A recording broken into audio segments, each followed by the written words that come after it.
एक बादशाह के साथ आपकी फोटो आई थी, लोग लगा दी कि यार कुछ आ रहा है क्या बड़ा प्रोजेक्ट कोई। वही बात आपने बोला ना कि पहले मैंने वो कर दिया, पहले मैंने वो कर दिया। पवन सिंह एक बार जो बात बोल देते हैं वो किसी भी सोशल मीडिया प्लेटफॉर्म पे आकर के या न्यूज में आकर के या जा कर के पवन सिंह का वो एक वादा या समझ लो प्रॉमिस हो जाता है फैंस के लिए। बहुत ही पहले कुछ दिन शुभांकर मिश्रा के पॉडकास्ट में जब पावर स्टार पवन सिंह पहली बार गए थे तो वहाँ पे एक बात बोले थे कि बादशाह के साथ वो बहुत जल्द ही एक बहुत बड़ा प्रोजेक्ट लेकर आने वाले हैं। उसके बाद से बादशाह के साथ वाला फोटो बहुत ही तेजी से सोशल मीडिया पर ट्रेंड करने लगा पवन सिंह का। और पवन सिंह चीज पे काफी बारीकी से सोचने के बाद से 2025 में फाइनलों के बाद बादशाह के साथ गाना लेकर आ रहे हैं। जी हाँ, कहा तो यही जा रहा है कि नया साल के उपलक्ष्य में गाना होने वाला है और यह गाना काफी बेहतरीन ढंग से बनाया जाएगा।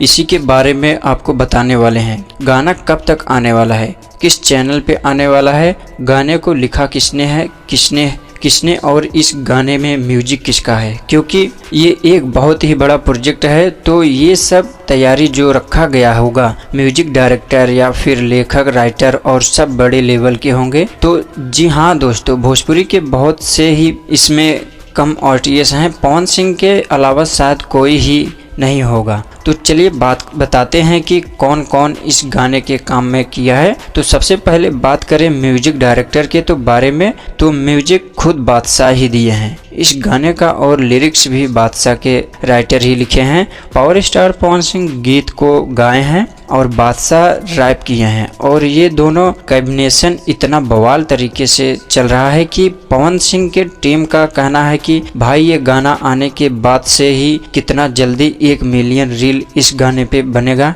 इसके बारे में कुछ नहीं कहा जा सकता, क्योंकि इस साल का सबका रिकॉर्ड टूटने वाला है। अब देखना ये होगा कि सच में पावर स्टार पवन सिंह की टीम में या टीम के मुताबिक गाना बवाल करता है या नहीं, ये तो भाई देखने के लायक होगा। लेकिन हाँ, टीम के तरफ से यही इंफॉर्मेशन निकल के सामने आया है कि बहुत तेजी से यह गाना रील के वायरल होने वाला है, क्योंकि इस गाने पे रील्स बहुत बनेंगे। अब मिलते हैं दूसरी वीडियो में, लेकिन आप हमें कमेंट करके जरूर बताइएगा कि यह गाना आपको कैसा लगता है। तो जय श्री राम।